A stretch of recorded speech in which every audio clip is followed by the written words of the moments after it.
तो गूगल में आपको IUMSKUK टाइप करना है और ये पहला लिंक क्लिक करना है तो IUMSKUK की वेबसाइट या एडमिशन पोर्टल खुल जाएगा। यहाँ पर देखिए लेफ़्ट साइड में मेन्यू लिखा है, टॉप पर लेफ़्ट साइड में मेन्यू, इस पर क्लिक करना है आपने। ये यहाँ पर देखिए regular admission portal UTD UIT IHS, तो रेगुलर एडमिशन पोर्टल पर आपने क्लिक करना है। यहाँ पर क्लिक करने के बाद आपको सारी इन्फॉर्मेशन मिलेगी यहाँ कि कौन कौन से फॉर्म खुले हुए हैं और यहाँ पर आपको handbook of information, admission notice सब मिल जाएगा, तो इसको आप अच्छे से चेक कर लीजिएगा। इसके बाद देखिए इन्फॉर्मेशन आपको अच्छे से रीड कर लेनी है, उसके अकॉर्डिंग ही फॉर्म भरना है। और फिर टॉप पर देखिए फिर से लेफ़्ट साइड उसी टैब पर जहाँ मेन्यू लिखा था फिर से क्लिक करना है। जैसे उस टैब पर क्लिक करेंगे यहाँ पे आपको न्यू रजिस्ट्रेशन का टैब मिलेगा, आपको न्यू रजिस्ट्रेशन टैब पर क्लिक करना है। न्यू रजिस्ट्रेशन टैब पे क्लिक करने के बाद ये विंडो खुलेगी। अगर आपने आज रजिस्ट्रेशन करना है, अगर आप हरियाणा स्टेट से हैं या अदर स्टेट से, अगर आप हरियाणा स्टेट से हैं तो हरियाणा स्टेट पे क्लिक करेंगे। आपकी PPP ID परिवार पहचान पत्र ID है तो वो डालेंगे। अगर भूल गए हो तो उसका प्रोसेस अलग है, अगर नहीं है तो उस पर क्लिक करके भी रजिस्ट्रेशन कर सकते हैं। तो मान लीजिए हमारे पास ID है और हमने एंटर PPP ID पर क्लिक किया। जैसे ही हमने एंटर PPP ID पर क्लिक किया, हमारा PP नंबर हमें एंटर करना होगा और जो जिस भी मोबाइल नंबर से वो कनेक्टेड होगा उस पर OTP जाएगा। OTP डालने के बाद वो वेरीफाई होगा।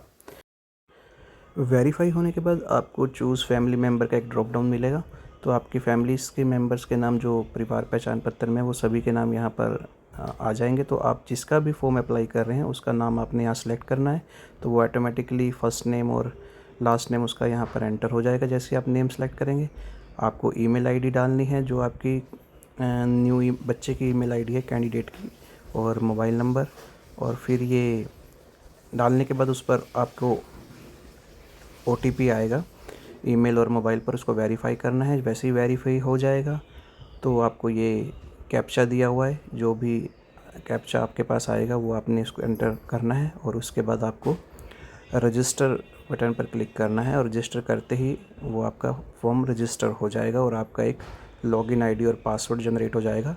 पासवर्ड जो रहेगा वो आपका आपके ईमेल पर जाएगा, तो आपने वहाँ से देख लेना है। रजिस्टर होने के बाद आपका अकाउंट बन गया। देखिए ये आपके सामने आपका लॉगिन हो गया, तो ये विंडो आपके सामने आएगी। अब देखिए इस प्रोफाइल में पहले से ही फ़ोटो अपलोड है क्योंकि ये मैंने ऑलरेडी फिल किया हुआ था।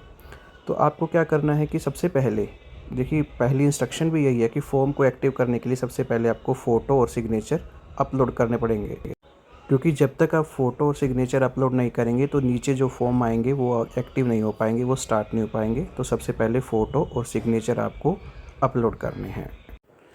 तो जैसे ही आप फ़ोटो अपलोड कर देंगे नीचे फॉर्म्स हैं। देखिए फॉर्म सभी फॉर्म्स के अलग अलग बॉक्स बने हुए हैं। जैसे अभी आपको ये UG integrated AEDP UTD application form दिख रहा है, तो ये UTD के UG कोर्सेज़ का फॉर्म है। IIHS के कोर्सेज़ का अलग फॉर्म होगा, UIET के फॉर्म कोर्सेज़ का अलग फॉर्म होगा। तो आपने पहले ध्यान से देख लेना है कि आपको किस कोर्स में अप्लाई करना है, क्योंकि सभी में कोर्सेज़ अलग अलग हैं। कहाँ पर किस में कौन कौन से कोर्सेज़ हैं ये इन्फॉर्मेशन आपको हैंडबुक ऑफ इंफॉर्मेशन या पोर्टल के होम पेज से मिलेगी, तो उसको ध्यान से देखना है। अभी ये फॉर्म मैंने फिल किया हुआ है तो कंटिन्यू एप्लीकेशन लिखा है, आपके सामने यहाँ पर स्टार्ट एप्लीकेशन आएगा, तो आपने स्टार्ट एप्लीकेशन पर क्लिक करना है। जिस भी फॉर्म के लिए आप अप्लाई कर रहे हैं वहाँ पर स्टार्ट एप्लीकेशन करेंगे। जैसे ही स्टार्ट एप्लीकेशन करेंगे तो आपके पास अगली विंडो आएगी, वहाँ पर भी प्रोग्राम सिलेक्शन में आपके सामने कोर्सेज़ लिखे आएंगे। तो आपको कोर्सेज़ फिल करने से पहले एलिजिबिलिटी ज़रूर अच्छे से चेक कर ली है। तो मैं कंटिन्यू एप्लीकेशन पे करता हूँ, तो आपके पास स्टार्ट एप्लीकेशन का बटन आएगा, तो आपने स्टार्ट एप्लीकेशन पर क्लिक करना है।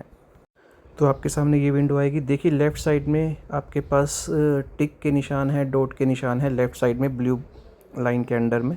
तो यहाँ पर आपको अगर यहाँ पे क्लिक करते हैं तो ये स्टेप्स हैं। सबसे पहला step guideline, programme selection, personal information, ये सब स्टेप्स हैं। तो सबसे पहले हम ऊपर वाला स्टेप डॉट पे क्लिक करेंगे तो गाइडलाइंस हमारे पास आएगी। तो ये गाइडलाइंस को आपने अच्छे से रीड कर लेना है, जो जो भी चीज़ें मेंशन हैं ध्यान से ऊपर से लेके नीचे तक। फिर लास्ट में इसके जो भी ये गाइडलाइंस है इसको पढ़ लेना है कि क्या क्या स्टेप्स हैं। इसमें स्टेप्स भी बताए गए हैं कि आपको कहाँ कहाँ क्या क्या करना है, गाइडलाइन में सब मेंशन है। तो सबसे लास्ट में फिर आपको एग्री करना है कि मैं इन गाइडलाइंस को एग्री करता हूँ, समझ लिया है अच्छे से, और नेक्स्ट करना है। जैसे ही आप नेक्स्ट पे क्लिक करेंगे तो आपके पास प्रोग्राम सिलेक्शन का एक टैब आएगा। सेकंड स्टेप है, यहाँ पर आपने प्रोग्राम्स यानी कोर्सेज़ आपने चेक कर लेना है कि आपका दिया हुआ कोर्स जो आप सेलेक्ट कर रहे हो उसकी एलिजिबिलिटी आपने ज़रूर चेक करनी है। बिना एलिजिबिलिटी के कोई भी आप अप्लाई मत कीजिए, क्योंकि बाद में फ़ीस आपकी रिफ़ंड नहीं होगी। ध्यान से उनकी एलिजिबिलिटी आपको सारी हैंडबुक ऑफ इन्फॉर्मेशन में भी मिल जाएगी।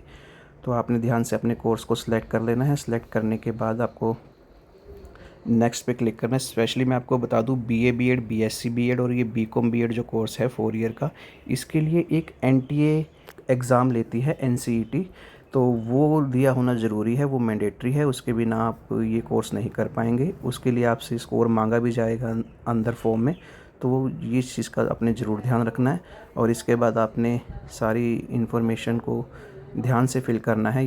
तो देखिए, इसके बाद आपके पास ये सारे स्टेप्स हैं। पर्सनल डिटेल, कैटेगरी सेलेक्ट करनी है, आपकी एकेडमिक क्वालिफ़िकेशन, डॉक्यूमेंट्स अपलोड करने हैं, फिर रिव्यू करना है अपने डिक्लेरेशन देके, और फिर उसके बाद आपको पेमेंट वाले स्टेप पे जाना है। तो जैसे ही आप मेक पेमेंट पर क्लिक करेंगे तो यहाँ आपके सामने ऑनलाइन पेमेंट का जो ये बटन है, इस पर क्लिक करेंगे तो नीचे बैंक ओपन हो जाएंगे। तो जैसे ही बैंक ओपन होंगे तो नीचे प्रोसीड टू ऑनलाइन पेमेंट है। तो जो ये थर्ड ऑप्शन है ईजी पे, यहाँ पर आपको यूपीआई से पेमेंट करने का ऑप्शन मिलेगा, तो प्रेफरेंस इसी को दीजिएगा। Proceed to online payment easy pay के अंडर पे है, इस पर क्लिक कीजिएगा और सबमिट कीजिएगा। जैसे ही आप इस पर क्लिक कर कर सबमिट करेंगे तो आपके पास बैंक के ऑप्शन खुल जाएंगे। तो वो जो ऑप्शन होगा वो आपके सामने मैं दिखा रहा हूँ।